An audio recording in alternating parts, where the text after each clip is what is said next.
بسم اللہ الرحمن الرحیم الحمد للہ رب العالمین والصلاة والسلام علی رسولہ امام المتقین وخاتم النبیین وقائد الغر المحجلین وعلی آلہ واصحابہ اجمعین اما بعد عن ابی حمزة انس بن مالک رضی اللہ تعالی عنہ قال قال رسول اللہ صلی اللہ علیہ وسلم لا يؤمن احدكم حتى يحب لأخيه ما يحب لنفسه رواہ البخاری ومسلم۔ سلسلہ وار پروگرام رہنمائی ایک حدیث سے، اس پروگرام کے ضمن میں آپ کے سامنے گفتگو کی سعادت ایک مرتبہ پھر حاصل ہو رہی ہے۔ آج کی نشست کے لیے ہم نے جس حدیث کا انتخاب کیا ہے، یہ حدیث صحیح بخاری اور صحیح مسلم دونوں کے اندر موجود ہے۔ اس حدیث کو روایت کرنے والے صحابی ہیں حضرت انس بن مالک رضی اللہ تعالی عنہ، بہت مشہور صحابی ہیں۔ ہجرت مدینہ سے 10 سال پہلے ان کی پیدائش ہوئی، اور جب یہ 10 سال کے ہوئے تو ان کی والدہ حضرت ام سلیم رضی اللہ تعالی عنہا نے ان کو حضور علیہ الصلاۃ والسلام کے سپرد کر دیا اور یہ عرض کی کہ ان کو میں نے آپ کی خدمت کے لیے وقف کر دیا ہے اور یہ آپ کی خدمت کیا کریں گے۔ چنانچہ اس کے بعد انہوں نے مسلسل 10 سال تک حضور علیہ الصلاۃ والسلام کی خدمت کی، اور حضور علیہ الصلاۃ والسلام کی خدمت کی وجہ سے حضور کے بہت قریب رہے، اور یہی وجہ ہے کہ صرف ان کی مرویات، وہ احادیث جن کو روایت کرنے والے حضرت انس بن مالک ہیں، ان مرویات کی تعداد 2286 ہے، یعنی کتب حدیث میں ان سے 2286 احادیث نقل کی گئی ہیں۔ محدثین یہ فرماتے ہیں کہ حضرت ابو ہریرہ اور حضرت عبداللہ ابن عمر رضی اللہ تعالی عنہما کے بعد یہ تیسرے نمبر کے وہ صحابی ہیں جن سے سب سے زیادہ روایات کتب حدیث میں موجود ہیں۔ ان کی 180 روایات ایسی ہیں جو صحیح بخاری اور صحیح مسلم دونوں میں ایک ساتھ موجود ہیں۔ 80 روایات کو صرف امام بخاری نے ذکر کیا ہے، جن کو امام مسلم رحمہ اللہ نے ذکر نہیں کیا، اور 90 احادیث ان کی ایسی ہیں جن کو صرف امام مسلم رحمہ اللہ نے ذکر کیا اور اس کو امام بخاری رحمہ اللہ نے اپنی کتاب میں ذکر نہیں کیا۔ حضرت عمر رضی اللہ تعالی عنہ کی خلافت کے زمانے میں آپ بصرہ تشریف لے گئے، اور پھر بصرہ میں ہی سن 93 ہجری کے اندر آپ کا انتقال ہوا۔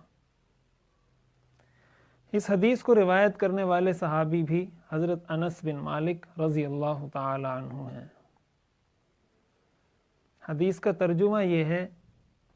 حضور صلی اللہ علیہ وسلم نے ارشاد فرمایا، تم میں سے کوئی شخص اس وقت تک مومن نہیں ہو سکتا جب تک وہ اپنے بھائی کے لیے وہ پسند نہ کرے جو وہ اپنے لیے پسند کرتا ہے۔ اس حدیث کو امام ابو داؤد رحمہ اللہ نے فرمایا کہ یہ حدیث اسلام کا مدار ہے، یہ اسلام کا مرکزی اور محوری نقطہ ہے۔ اسلام کی ساری تعلیمات اس ایک محور کے گرد گھومتی ہیں۔ قرآن کریم کے اندر اللہ تعالیٰ نے فرمایا انما المؤمنون اخوۃ، کہ مسلمان آپس میں بھائی ہیں، والمؤمنون والمؤمنات بعضهم اولیاء بعض، مومن مرد اور مومن عورتیں یہ آپس میں ایک دوسرے کے ساتھ ایسا رشتہ رکھتے ہیں جیسے بھائیوں کا رشتہ ہوتا ہے۔ یہ حدیث اگر ہم اس پر غور کریں تو ہماری ساری زندگی کے تمام پہلوؤں کا احاطہ کرتی ہے۔ ہم اگر اپنی اپنے معاملات کو دیکھیں، اپنے کاروبار کو دیکھیں اور تجارت کو دیکھیں تو اس میں ہمیں اس سے رہنمائی اس طرح ملتی ہے کہ ایک تاجر جب کوئی چیز بیچتا ہے تو وہ یہ دیکھے، اس بات پر غور کرے کہ کیا جو چیز میں بیچ رہا ہوں، جس قیمت پر بیچ رہا ہوں، اگر مجھے یہ چیز خریدنی پڑ جائے تو کیا میں اس قیمت پر یہ چیز خرید لوں گا؟ ہمارے ہاں جو کمپنیاں مختلف قسم کی مصنوعات بنا رہی ہیں، مختلف قسم کی چیزیں بنا کر مارکیٹ میں فروخت کرتی ہیں، تو وہ یہ دیکھیں کہ اس کے اندر وہ کس قسم کا مٹیریل استعمال کر رہے ہیں۔ کھانے پینے کی اشیاء کے اندر مضر صحت اشیاء کا استعمال ہوتا ہے، تو ایک تیار کرنے والی کمپنی کا مالک وہ خود یہ دیکھے کہ اگر یہ چیز مجھے کھانی پڑ جائے، یہ مجھے پینی پڑ جائے یہ چیز، تو کیا میں اس کے کھانے اور پینے کے لیے تیار ہوں؟ اگر یہ غور کرے ایک تاجر، یہ غور کرے ایک کمپنی کا مالک، اس بات پر توجہ دے ایک دکاندار، تو وہ کبھی بھی کوئی ایسی چیز فروخت نہیں کرے گا جس کو وہ اپنے لیے ناپسند کرتا ہے۔ حضور علیہ السلام نے یہ پیمانہ معیار ہمیں دے دیا کہ آپ اگر یہ پرکھنا چاہتے ہیں کہ میرا ایمان کامل ہے یا نہیں، تو آپ یہ دیکھیں کہ آپ اپنے دوسرے مسلمان بھائی کے لیے کیا پسند کرتے ہیں۔ چنانچہ حضرت جریر بن عبداللہ البجلی رضی اللہ تعالی عنہ، ان کے بارے میں آتا ہے کہ ایک مرتبہ یہ بازار گئے اور انہوں نے گھوڑا خریدا 300 درہم کا، اور جب گھوڑا خرید کر یہ واپس جانے لگے اور اس پر سواری کی تو دوبارہ اس بیچنے والے کے پاس آئے اور کہا کہ اس کی قیمت 300 درہم کم ہے، میں آپ سے یہ 400 درہم میں خریدنا چاہتا ہوں۔ انہوں نے کہا میں 400 درہم کا بیچ دیتا ہوں۔ پھر انہوں نے کہا میں 500 درہم میں خریدنا چاہتا ہوں، حتیٰ کہ کرتے کرتے انہوں نے وہ گھوڑا اس شخص سے 800 درہم میں خریدا۔ یہ صحابہ کرام رضوان اللہ علیہم اجمعین کا حال تھا معاملات کے اندر۔ ہم ذرا اپنی ڈیلنگز پر، اپنی معاشی زندگی پر غور کریں کہ کیا ہم بھی یہ جو عمل ہے کہ دوسرے کے ساتھ اس طرح کا رویہ رکھنا، دوسرے کے ساتھ اس طرح سے پیش آنا جس طرح کے رویے کے لیے وہ خود تیار نہ ہو، یہ رویہ، یہ سلوک اور یہ طریقہ کسی مومن کا نہیں ہے۔ یعنی یہ کام کفریہ کام ہے، اگرچہ اس کا کرنے والا بہرحال مسلمان رہتا ہے۔ ایک دوسری حدیث کے اندر حضرت ابو ہریرہ رضی اللہ تعالیٰ عنہ فرماتے ہیں کہ حضور علیہ السلام نے ایک مرتبہ ارشاد فرمایا، مَن يَأْخُذُ عَنِّي هَذِهِ الْكَلِمَاتِ فَيَعْمَلْ بِهِنَّ أَوْ يُعَلِّمْهُنَّ مَن يَعْمَلْ بِهِنَّ، کہ کون ہے جو مجھ سے یہ 5 تو انا یا رسول اللہ، کہ مجھے بتائیے اللہ کے رسول۔ تو آپ نے جو 5 باتیں بتائیں، آپ نے فرمایا اتق المحارم تکن اعبد الناس، اللہ کی حرام کی ہوئی چیزوں سے اپنے آپ کو بچاؤ، سب سے بڑے عبادت گزار بن جاؤ گے۔ ورض بما قسم اللہ لک تکن اغنى الناس، اللہ کی تقسیم پر، اللہ کی بنائی ہوئی قسمت پر راضی ہو جاؤ، دنیا کے مالدار ترین آدمی بن جاؤ گے۔ اور تیسرے نمبر پر آپ نے فرمایا وَأَحْسِنْ إِلَى جَارِكَ تَكُنْ مُؤْمِنًا، اپنے پڑوسی کے ساتھ حسن سلوک کرو، اللہ تمہیں مومنین کی صف میں کھڑا فرمائیں گے۔ اور چوتھے نمبر پر جو آپ نے بات ارشاد فرمائی وہ یہی بات ارشاد فرمائی وَأَحِبَّ لِأَخِيكَ مَا تُحِبُّ لِنَفْسِكَ تَكُنْ مُسْلِمًا، کہ اپنے مسلمان کرے۔ شخص جب یہ چاہتا ہے کہ اگر میری بیٹی کی شادی ہوتی ہے اور وہ کسی کے گھر جاتی ہے تو میں کیا چاہتا ہوں کہ میری بیٹی کے ساتھ اس کے گھر والے، اس کی ساس اس کے ساتھ کیسا رویہ رکھے،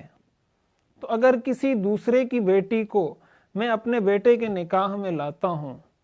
اور اپنی بہو اس کو بناتا ہوں تو مجھے بھی اس کے ساتھ ایسا ہی رویہ اور سلوک اختیار کرنا چاہیے جس کا تقاضا، جس کا مطالبہ یا جس کی خواہش میں اپنی بیٹی کے لیے رکھتا ہوں۔ والدین کا اولاد کے ساتھ معاملہ ہو یا اولاد کا والدین کے ساتھ معاملہ ہو، بہنوں کا آپس میں، بھائیوں کا آپس میں، رشتہ داروں کے ساتھ، پڑوسیوں کے ساتھ، ہم اگر اس چیز پر غور کریں کہ ہم دوسرے کے لیے کیا چیز پسند کرتے ہیں۔ آپ اگر کسی ایسی جگہ پر گاڑی پارک کر دیتے ہیں جس سے گزرنے والوں کو تکلیف ہوتی ہے، تو آپ یہ تصور کریں کہ اگر آپ راہگیر ہوتے، آپ گزرنے والے ہوتے اور آپ کے راستے میں کوئی اس طرح گاڑی کھڑی کر کے چلا جاتا تو آپ کے کیا احساسات ہوتے ہیں؟ تو آپ جب اس طرح گاڑی کھڑی کر کے کسی کا راستہ بند کرتے ہیں تو اس کا مطلب آپ دوسرے مسلمان کے لیے وہ چیز پسند نہیں کرتے جو اپنے لیے پسند کرتے ہیں۔ ہمارے ہاں جو وی آئی پیز، جو شخصیات ہوتی ہیں، یہ جب راستے سے گزرتے ہیں تو سارے روڈ بلاک کر دیے جاتے ہیں، ایمبولینسز تک کو راستہ نہیں دیا جاتا کہ وہ وہاں سے گزر سکیں۔ ہم اگر یہ تصور کریں کہ اگر میرا بیٹا بیمار ہو اور زندگی اور موت کی کشمکش میں مبتلا ہو اور اس طرح راستہ بند ہو جائے جس سے وہ اپنی زندگی ہار بیٹھے، تو میرے کیا احساسات ہوں گے؟ کیا ہمیں ایک حکمران ہونے کی حیثیت سے، ایک وی آئی پی شخصیت ہونے کی حیثیت سے اپنی رعایا کا، اپنے ماتحت لوگوں کا خیال ہے؟ راستے کے حقوق کو اگر ہم دیکھیں، ہم گاڑی چلاتے ہیں، ہم ڈرائیونگ کرتے ہیں، تو ہم کیا ڈرائیونگ کے اصولوں کے مطابق ڈرائیونگ کرتے ہیں؟ کیا ہم ان قوانین کا احترام کرتے ہیں جو ہماری حفاظت کے لیے بنائے گئے ہیں؟ اگر ہم نہیں کرتے تو یقیناً جس طرح ہمیں کسی دوسرے کے عمل سے تکلیف ہوتی ہے، ہمارے عمل سے بھی دوسرے کو تکلیف ہوتی ہے۔ اسی لیے محدثین نے اس حدیث کو فرمایا کہ یہ مدار ہے، یہ مرکزی نقطہ ہے اسلام کا، کہ یہ چیز اگر انسان کے ذہن میں بیٹھ جائے کہ میں اپنے دوسرے بھائی کے ساتھ اس طرح کا معاملہ رکھوں گا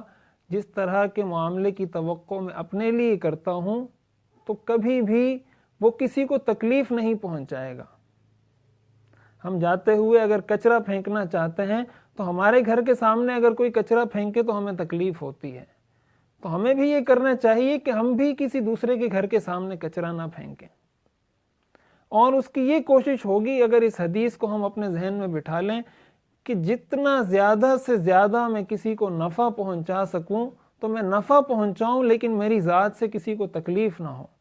حضور علیہ السلام نے ایک مبارک حدیث میں ارشاد فرمایا، المسلم من سلم المسلمون من لسانہ ویدہ، کہ مسلمان وہ ہے جس کی زبان اور جس کے ہاتھ سے دوسرے مسلمان محفوظ رہیں۔ آپ دیکھیں صحابہ کرام نے جب مکہ مکرمہ سے ہجرت کی تو انصار مدینہ نے ان کا کس طریقے سے استقبال کیا، ان کی والہانہ عقیدت، محبت اور میزبانی کا تذکرہ اللہ تعالیٰ نے قرآن کریم میں فرمایا،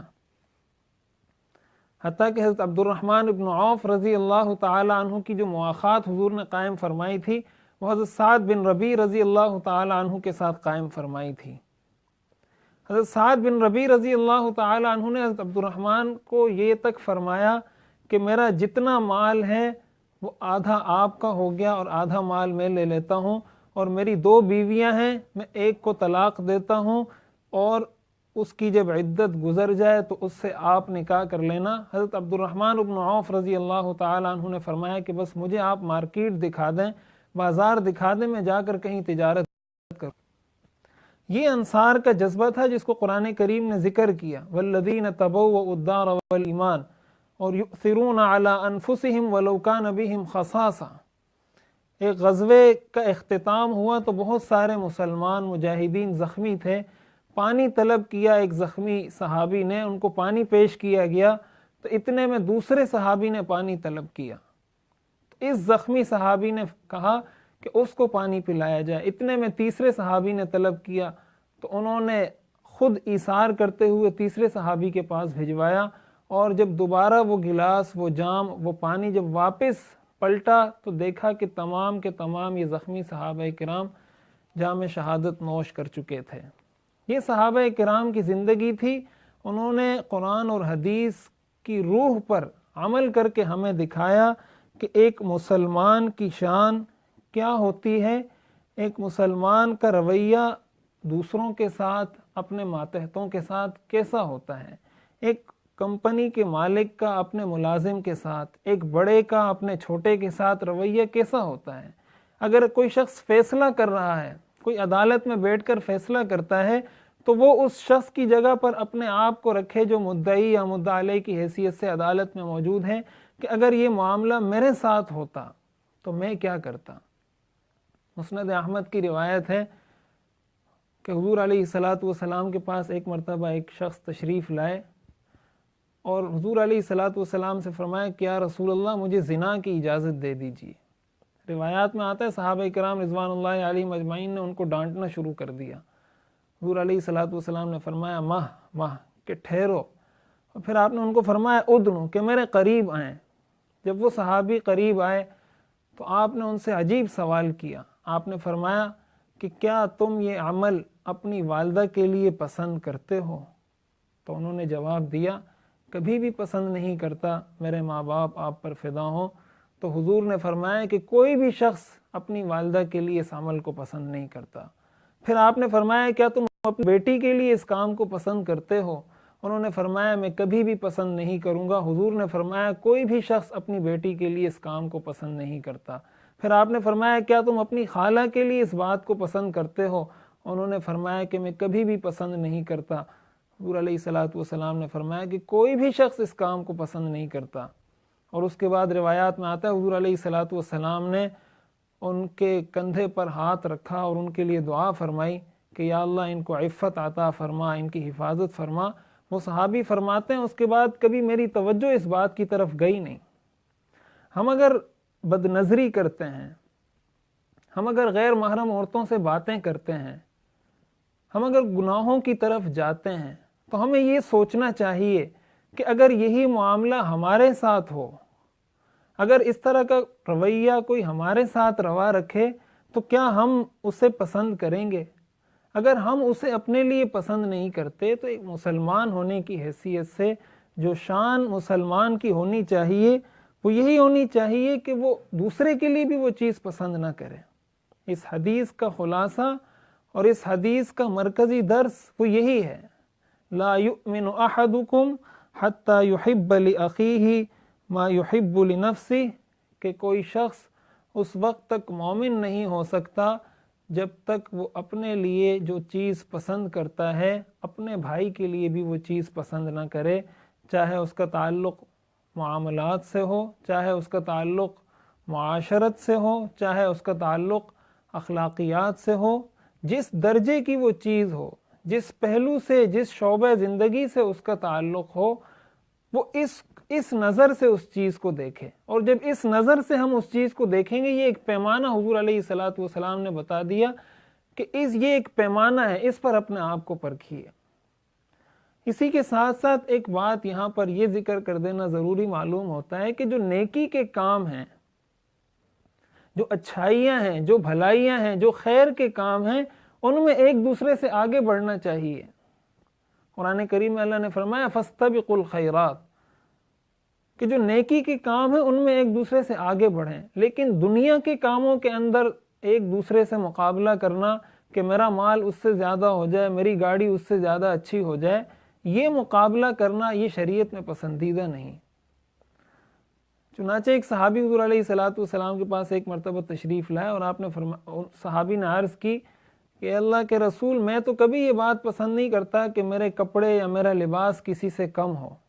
اور مجھے اللہ نے حسن و جمال عطا فرمایا تو میں تو یہ نہیں چاہتا کہ میرے سے زیادہ حسن و جمال کسی کو ملے یا کوئی مجھ سے زیادہ خوبصورت ہو، تو کیا اس پر بھی میرا مواخذہ ہوگا؟ حضور علیہ الصلاۃ والسلام نے فرمایا اس پر مواخذہ نہیں، اصل جو مواخذہ ہے وہ اس بات پر غمط الناس و بطر الحق، کہ لوگوں کو اگر آدمی حقیر سمجھنا شروع کر دے اور حق کی بات معلوم ہونے کے بعد اس کو ٹھکرانا شروع کر دے تو یہ وہ چیز ہے جس پر اللہ تعالی انسان کو پکڑیں گے۔ ایک فطری طور پر اگر انسان کے دل میں کسی چیز کا جذبہ پیدا ہوتا ہے، فطری طور پر اگر انسان یہ چاہتا ہے کہ میری یہ چیز اس سے اچھی ہو جائے، میری یہ چیز اس سے بہتر ہو جائے، فطری جو چیزیں ہیں، غیر اختیاری جو معاملات ہوتے ہیں، اس پر شریعت میں کوئی مواخذہ نہیں۔ لیکن اپنے عمل کی حد تک جو کام میں اپنے اختیار سے کرتا ہوں تو اس کام کے اندر ایک مسلمان کی شان یہ ہونی چاہیے کہ اس کی زبان سے، اس کے ہاتھ سے، اس کے قول اور اس کے عمل سے کوئی ایسا کام صادر نہ ہو جس سے دوسرے کو تکلیف ہو۔ اور یہ اس وقت ہو سکتا ہے کہ جب ہم اس حدیث کو اپنے سامنے رکھیں، اس کو ہم حرز جاں بنائیں، اور ایک مومن ہونے کی حیثیت سے حضور علیہ الصلاۃ والسلام کی یہ تعلیم ہے اس امت کو۔ ہم میں سے ہر شخص یہ چاہتا ہے کہ معاشرہ ٹھیک ہو جائے، معاشرے کے اندر سکون آ جائے، امن آ جائے، اطمینان آ جائے، بھائی چارے کی فضا قائم ہو جائے۔ تو یہ ایک پیمانہ اگر ہم اپنے سامنے رکھیں گے اور جس تک یہ آواز پہنچ رہی ہے، جس تک یہ پیغام پہنچ رہا ہے، ہم میں سے ہر شخص اگر یہ کوشش کرے کہ میں خود اس حدیث پر عمل کرنا شروع کرتا ہوں آج سے، کہ میں نے جو یہ دوہرے معیار مقرر کیے ہوئے ہیں، یہ جو دو رخی ہے کہ اپنے لیے کچھ پسند کروں اور دوسروں کے لیے کچھ پسند کروں، ان معیارات کو ختم کر کے میں اپنا معیار ایک بناؤں، پیمانہ اور ترازو ایک چیز کو بناؤں۔ اگر ہم میں سے ہر شخص یہ کوشش کرے تو آہستہ آہستہ ظاہر معاشرہ میرے اور آپ کا نام ہے۔ جب میں ٹھیک ہو جاؤں گا، آپ ٹھیک ہو جائیں گے، معاشرہ خود بخود ٹھیک ہو جائے گا۔ ہم اگر اپنے سے آغاز کریں، قرآن کریم میں اللہ نے فرمایا قُوا أَنفُسَكُمْ، اپنے آپ کو جہنم کی آگ سے بچاؤ، علیکم انفسکم، اپنی فکر کرو۔ اگر ہم اپنی فکر کرنا شروع کر دیں، آغاز ہم اس بات سے کریں، اس کو ایک روایتی، ایک رسمی پروگرام سمجھنے کے بجائے ہم اس کو ایک عملی زندگی میں لانے کی کوشش کریں، تو اللہ تعالیٰ کی ذات سے امید ہے کہ آہستہ آہستہ یقیناً ہمارے معاشرے کے اندر بہت ساری خیریں پھیل سکتی ہیں، بہت سارے بھلائی کے کام ہو سکتے ہیں۔ اللہ تعالیٰ سے دعا ہے کہ جو کچھ کہا گیا سنا گیا، اللہ تعالیٰ اس پر عمل کی توفیق عطا فرمائے۔ وآخر دعوانا ان الحمد للہ رب العالمین۔